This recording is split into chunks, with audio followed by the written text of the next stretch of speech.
नमस्कार दोस्तों।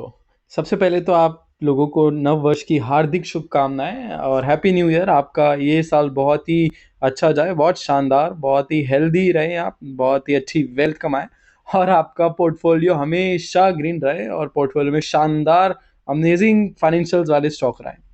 एंड दोस्तों, जैसा कि पिछला साल गया 2023 एक रिकवरी के पीरियड में गया। बहुत सारे लोगों ने मुझसे पूछा कि 2023 कैसे जा रहे हैं, कब स्टॉक्स चलेंगे। जैसा मार्च में हुआ था बेरिश मार्केट, उसके बाद अप्रैल में ऐसे ही मार्केट जा रही थी। तो बहुत लोगों ने पूछा, बट दोस्तों मैं यही बोलूँगा, वो एक रिकवरी फेज था। जो भी सिचुएशन थी, बहुत कम टाइम के लिए सिचुएशन थी, कई सारी फैक्टर्स से, और उस सिचुएशन से निकला। एंड ईयर एंड होते होते लास्ट के 6 महीने में आपको पता ही है कि हमारे स्टॉक मार्केट में बहुत ही अच्छी बुलिश आ गया था। एंड जितने भी स्मॉल कैप और मिड कैप स्टॉक थे, उन्होंने तो शानदार अमेजिंग रिजल्ट्स दिए हैं। एंड दोस्तों, इसके तो बहुत सारे रीजंस हैं। जीडीपी ग्रोथ हो गई, एफआई की, हमारे इंडियन मार्केट में एक बहुत अच्छा इंटरेस्ट बढ़ गया था। और 2023 जहाँ रिकवरी का है, एंड 2024 से एक अच्छी तेजी की मुझे भी आशा है। एंड बहुत अच्छे हम अपनी एनालिसिस करते हैं और पूरा मार्केट को ऑब्जर्व करते हैं। और जितने भी ग्लोबल लेवल पे न्यूज़ होती है, और जितने भी हमारे इंडियन लेवल पे इंडियन सेक्टर्स में न्यूज़ होती है, इंडियन गवर्नमेंट की न्यूज़ होती है, हम सभी को बहुत इन डेप्थ रिसर्च करके आप तक लाते हैं। तो आपको पता ही है कि मोतीलाल ओसवाल एक बहुत अच्छी ब्रोकिंग कंपनी है। मोतीलाल ओसवाल ने भी इस साल मार्केट में रैली की प्रिडिक्शन की है। और आप देख रहे हो कि मोतीलाल ओसवाल ने एक मार्केट की बहुत ही अच्छी बुलिशनेस दी है इस साल। बट कभी आपको मार्केट में कुछ ऊपर नीचे होता है, वो हमेशा है। देखो, सेंटिमेंट्स होते हैं मार्केट में, एंड ऊपर नीचे होता रहता है हर जगह पे ही, बिजनेस में भी होता है। तो लेकिन ये ओवरऑल इलेक्शंस भी हैं इस साल, एंड देखते हैं 24 में क्या अच्छा आता है। सो चलते हैं आगे, जानेंगे आज के बाजार के बारे में। तो दोस्तों, आज का बाजार बहुत ही, आप देख रहे हो कि जितने पीएसयू बैंक सब ग्रीन में गए, एफएमसीजी आईटी सेक्टर ग्रीन में गया, वहीं ऑटो और बैंक सेक्टर में थोड़ी गिरावट थी। देखा जाए तो जो तेजी के स्टॉक थे वो ज़्यादा थे मंदी के स्टॉक के, अगर मैं देखूं। और आज लार्ज कैप स्टॉक इतने नहीं चले, वहीं mid cap and small cap ने कुछ रफ्तार थी। और देखेंगे अब आज के बारे में, आज निफ्टी के बारे में थोड़ा जानेंगे। उसके पहले मैं ओवरऑल आज क्रूड ऑयल के बारे में, आज क्रूड ऑयल में थोड़ी गिरावट है। एफआई ने आज सेलिंग की है फर्स्ट डे पे ही, 1 जनवरी में ही। एंड जो डीआई है उसने बाइंग की है 400 करोड़ की। लगभग पिछले हिस्टोरिकल डाटा है, 5 साल से देखा जाता है कि जो जनवरी फरवरी का महीना होता है वो माइनस में जाता है, -5%, -4% लगभग जाता है जनवरी फरवरी का। अगर आप पिछले 5 साल का डाटा दिखा देंगे, मैं बहुत जल्दी आपको पूरी प्रिडिक्शन डाटा हिस्ट्री के साथ आपको सारी चीज़ें सिखाता हूँ। हमारी पूरी टीम सिखाते हैं, तभी मैं आपको बोलता हूँ कि आप चैनल को सब्सक्राइब करो ताकि आपको सारी अपडेट्स मिले। एंड हमारा व्हाट्सएप चैनल करो, जहाँ तक आपको बहुत ही प्रिसाइज नॉलेज और प्रिसाइज इंफॉर्मेशन मिलेगी, जो मार्केट में जितना भी उछाल चढ़ाव लाती है। और आज जहां सुबह मॉर्निंग में Nifty all time high touch कर चुका था, आप देख रहे हो कि ऑल टाइम हाई टच करने के बाद ऐसा क्या हुआ जो निफ्टी में एक गिरावट आ गई। मतलब आप देख रहे हो कि ऑल टाइम हाई के बाद निफ्टी में गिरावट है। तो उसका रीजन यही है दोस्तों कि जो ऑल टाइम हाई का ये गिरावट का रीजन तो ये बैंक्स का होता है। बिकॉज जो निफ्टी 50 में है, ज़्यादातर आईटी सेक्टर के स्टॉक हैं, बैंक के बाद है आईटी सेक्टर के स्टॉक। तो जैसे ही यूएस में क्वार्टरली रिपोर्ट्स आएंगी, तो आईटी सेक्टर्स की भी रिपोर्ट जो जनवरी में एक्सपेक्टेड बहुत अच्छी रहेगी। देखते हैं कि क्या फॉरेन मार्केट में है, क्या इंडियन मार्केट में है। बट जो आज की गिरावट है, आज की गिरावट का रीज़न मेन देखो यही है कि जो हमारे बैंक्स हैं, देखो दोस्तों, आरबीआई ने एक रिलीज की है कि बैंकों को ग्रीन डिपॉजिट, जी हाँ, ग्रीन डिपॉजिट, जितनी भी कंपनी है जो ग्रीन एनर्जी में काम कर रही हैं, उनको ग्रीन, आरबीआई ने जो बैंकों को बोला है कि उनको एक फंड साइड करना पड़ेगा ताकि ग्रीन एनर्जी वाली जिस कंपनी को एक अलग से फंड एलोकेट कर पाए, चाहे उनको बिजनेस लोन चाहिए, बिजनेस एक्सपेंशन लोन चाहिए। एंड उसके बाद मैं वही बात करूंगा नेस्ले की। नेस्ले बहुत टाइम से, देखो, मेरे से कई सारे लोग ईमेल के थ्रू पूछते थे कि नेस्ले कब चलेगा, कब चलेगा, इतना महंगा क्यों है नेस्ले। एंड आज एकदम ऐसा क्या हुआ जो 3% लगभग की उछाल आई नेस्ले में। तो सिंपल सा है, आज नेस्ले का यही न्यूज़ है कि स्प्लिट अनाउंस कर दिया है। बहुत ध्यान से दोस्तों ये वर्ड्स पढ़ना है, ये बस शब्दों का खेल है। आप देखोगे new hits new high on New Year Day, X date recorded date soon. दोस्तों ये एक माया जाल होता है। तो इस डेट पे क्या होता है कि जितने भी रिटेल इन्वेस्टर्स हैं वो दबा के माल खरीदते हैं। उनको लगता है कि भाई अब तो स्टॉक का रेट चला बढ़ने वाला है, स्प्लिट हो जाएगा तो बढ़ जाएगा। वहीं जो स्मार्ट ट्रेडर्स होते हैं दोस्तों वो भी परचेज करते हैं इस टाइम पे। बट जैसे ही वो ex date and record date आती है तो उसी टाइम वो अपना प्रॉफिट लेके निकल जाते हैं। स्मार्ट इन्वेस्टर्स इन्हीं लोगों को कहते हैं। सो आप कमेंट सेक्शन में कीजिए कि आप क्या करने वाले हैं। आप अगर ऐसी सिचुएशन होती है तो आप अपना प्रॉफिट बनाना चाहेंगे, या आप लॉन्ग टाइम पे देखोगे कि हाँ यार बढ़ जाएगा, प्राइस वैल्यूएशन बढ़ जाएगी। तो लॉन्ग टाइम पे जैसे नेस्ले ने इतने टाइम तक इतनी अच्छी नहीं दिए थे रिकॉर्ड्स लो इन्वेस्टर्स को, तो आप क्या करना चाहेंगे आप कमेंट में कीजिए।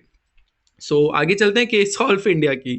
देखो दोस्तों, जो स्मार्ट इन्वेस्टर होता है वो ये नहीं देखता कि आईटी कंपनी कौन सी चल रही है, कौन सी चल रही है, ऊपर है, उछाल है, नहीं है। हम कई टाइम से case of industry, case of India के बारे में बात कर रहे थे। बहुत अच्छी, बहुत फाइनेंशियल, शानदार फाइनेंशियल हैं आज। 14% 15% के रिटर्न, मतलब दोस्तों बहुत। आप देखिएगा कि ऐसी कंपनी में हमेशा आपको देखना चाहिए, ऐसी कंपनी ढूंढनी चाहिए जो अपने पीयर्स कंपैरिजन में, जिसका उस टाइम पी रेशो तो कम है बट उसकी वैल्यूएशन कम है। पी रेशो भी कम है, वैल्यूएशन कम है, स्टॉक प्राइस भी कम है, वहीं पे उसके फाइनेंशियल्स में नेट प्रॉफिट बढ़ते जा रहे हैं। वो देखना तेजी रफ्तार मिलेगी उन स्टॉक्स में। आने वाले समय में आप 2-3 महीने में ये केस सॉल्व और अच्छी रफ्तार देने वाला है, और आप इसको अपने पोर्टफोलियो में रखिए। केपीआई ग्रीन एनर्जी में स्प्लिट हुआ था, एंड स्प्लिट के बाद देखो 2.5% की है। ये मल्टी बैगर ऑलरेडी रिटर्न्स दे चुका है, स्प्लिट हुआ था इसमें, तो कोई डरने की बात नहीं है। केपीआई ग्रीन में है और फ्यूचरिस्टिक स्टॉक है ये। आप ग्रीन एनर्जी के बारे में ऑलरेडी मैं कई सारी वीडियोस में बता चुका हूँ। टाटा मोटर्स में दोस्तों एक बड़ी खबर है। आज मार्केट बंद होने के करेक्ट 2 मिनट बाद ये टाटा मोटर्स ने न्यूज ऑफिशियल की थी आज। कल मार्केट में टाटा मोटर्स में बहुत उछाल हो सकती है। टाटा मोटर्स ने रिपोर्ट निकाली है कि कितनी उसकी क्वार्टरली सेल्स हुई हैं गाड़ियों की, कौन सी गाड़ी व्हीकल की ज़्यादा सेल हुई है, सारी रिपोर्ट्स निकाली है। बट जो मेन रिपोर्ट थी, हमें इंतजार था, वो था ईवी सेक्टर की। ईवी गाड़ियों की कितनी सेल्स करी है दोस्तों। 30% लगभग जो हमने डाटा देखा, 30% से ज़्यादा उछाल ईवी सेक्टर में है। And government already EV sector की गाड़ियों को पुश कर रही है, और टाटा का ऑलरेडी 50% से ज़्यादा इंडियन मार्केट में पूरा पकड़ है। एंड टाटा को अगर टेस्ला से compete करना है तो 50% से तो ज़्यादा रखना ही पड़ेगा ओवरऑल मार्केट शेयर। एंड आप कल देखते हैं, कल मार्केट में टाटा मोटर्स में बहुत ये आज की न्यूज़ की वजह से अच्छी उछाल आएगी। और इसके बाद चलते हैं वोडाफोन आइडिया। और हम ऑलरेडी पिछली वीडियो में बता चुके हैं कि वोडाफोन आइडिया अब क्यों बढ़ रहा है हर रोज 6-6%, 5-5%, 10-10%।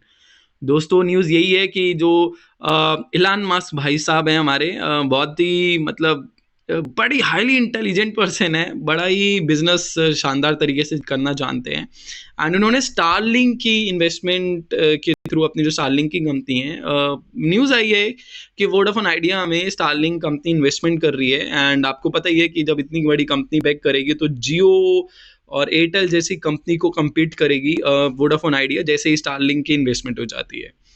और इसके बाद करेंगे येस बैंक के बारे में। येस बैंक की न्यूज़ है, देखो जो मार्केट है वो न्यूज़ के ऊपर ही होता है सब।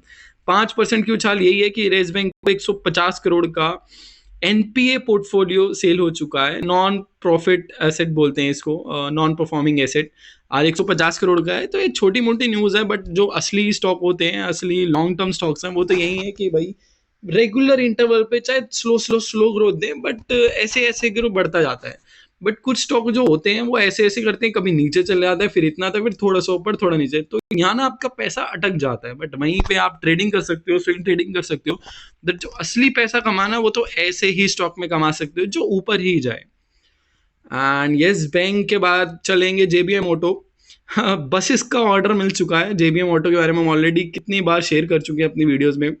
एंड आपको पता है कई सारे गवर्नमेंट के 2030 का विजन है कि ज़्यादा से ज़्यादा इलेक्ट्रिक बसेस चलानी है इंडिया में, ताकि हमारी जो खपत है इंजन को लेकर, डीजल को लेकर, वो कम हो। एंड इलेक्ट्रिक बसेस से देखो पॉल्यूशन भी नहीं होता, इको फ्रेंडली है। एंड गवर्नमेंट को भी बहुत ज़्यादा जो इंपोर्ट करने में पेट्रोल और डीजल को लगता था पैसा, वो लाइक उस गवर्नमेंट का भी बहुत तगड़ा पैसा बचेगा एंड वो अच्छी जगह इन्वेस्टमेंट करेगी ताकि हमारी जीडीपी जाए।